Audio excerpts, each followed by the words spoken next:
Le Petit Prince, chapitre 5.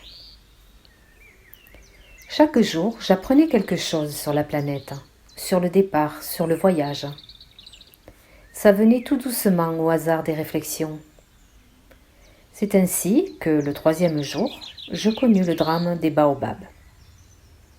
Cette fois-ci encore, ce fut grâce aux moutons, car brusquement, le petit prince m'interrogea comme pris d'un doute grave.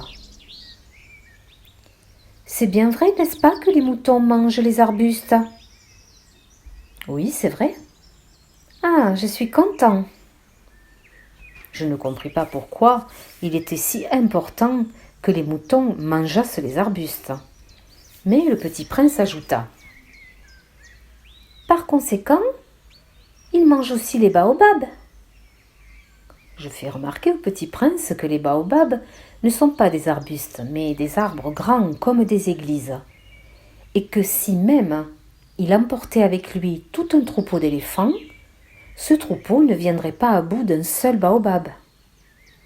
L'idée du troupeau d'éléphants fit rire le petit prince. Il faudrait les mettre les uns sur les autres. Mais il remarqua avec sagesse. Les baobabs, avant de grandir, ça commence par être petit. C'est exact. Mais pourquoi veux-tu que tes moutons mangent les petits baobabs ? Il me répondit. Ben voyons. Comme s'il s'agissait là d'une évidence. Et il me fallut un grand effort d'intelligence pour comprendre à moi seul ce problème. Et en effet, sur la planète du Petit Prince, il y avait, comme sur toutes les planètes, de bonnes herbes et de mauvaises herbes. Par conséquent, de bonnes graines, de bonnes herbes et de mauvaises graines, de mauvaises herbes. Mais les graines sont invisibles. Elles dorment dans le secret de la terre, jusqu'à ce qu'ils prennent fantaisie à l'une d'elles de se réveiller. Alors elles s'étirent et poussent d'abord timidement vers le soleil, une ravissante petite brindille inoffensive. S'il s'agit d'une brindille de radis ou de rosier, on peut la laisser pousser comme elle veut. Mais s'il s'agit d'une mauvaise plante, il faut arracher la plante aussitôt, dès qu'on a su la reconnaître. Or, il y avait des graines terribles sur la planète du Petit Prince. C'étaient les graines de baobab. Le sol de la planète en était infesté.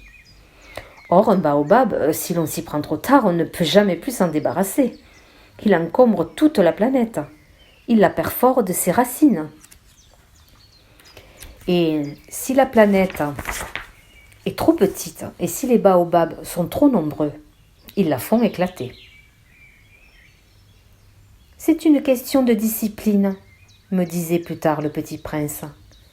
Quand on a terminé sa toilette du matin, il faut faire soigneusement la toilette de la planète. Il faut s'astreindre régulièrement à arracher les baobabs dès qu'on les distingue, d'avec les rosiers, auxquels ils ressemblent beaucoup quand ils sont très jeunes. C'est un travail très ennuyeux, mais très facile. Et un jour, il me conseilla de m'appliquer à réussir un beau dessin pour bien faire entrer ça dans la tête des enfants de chez moi. S'ils voyagent un jour, me disait-il, ça pourra leur servir. Il est quelquefois sans inconvénient de remettre à plus tard son travail. Mais s'il s'agit des baobabs, c'est toujours une catastrophe. J'ai connu une planète habitée par un paresseux. Il avait négligé 3 arbustes. Et, sur les indications du petit prince, j'ai dessiné cette planète-là. Je n'aime guère prendre le ton de moraliste, mais le danger des baobabs est si peu connu et les risques courus par celui qui s'égarerait dans un astéroïde sont si considérables que pour une fois, je fais exception à ma réserve. Je dis « Enfants, faites attention aux baobabs !» C'est pour avertir mes amis d'un danger qu'ils frôlaient depuis longtemps, comme moi-même, sans le connaître, que j'ai tant travaillé ce dessin-là. La leçon que je donnais en valait la peine. Vous vous demanderez peut-être pourquoi n'y a-t-il pas dans ce livre d'autres dessins aussi grandioses que le dessin des baobabs ? La réponse est bien simple. J'ai essayé, mais je n'ai pas pu réussir. Quand j'ai dessiné les baobabs, j'ai été animée par le sentiment de l'urgence. Le Petit Prince, chapitre 6. Ah, Petit Prince, j'ai compris peu à peu ainsi ta petite vie mélancolique. Tu n'avais eu longtemps pour distraction que la douceur des couchers de soleil. J'ai appris ce détail nouveau le 4e jour, au matin, quand tu m'as dit « J'aime bien les couchers de soleil, allons voir un coucher de soleil. » Mais il faut attendre. Attendre quoi? Attendre que le soleil se couche. Tu as eu l'air très surpris d'abord.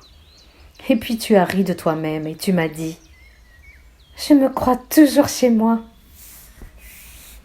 En effet, quand il est midi aux États-Unis, le soleil, tout le monde le sait, se couche sur la France. Il suffirait de pouvoir aller en France en 1 minute pour assister au coucher du soleil. Malheureusement, la France est bien trop éloignée.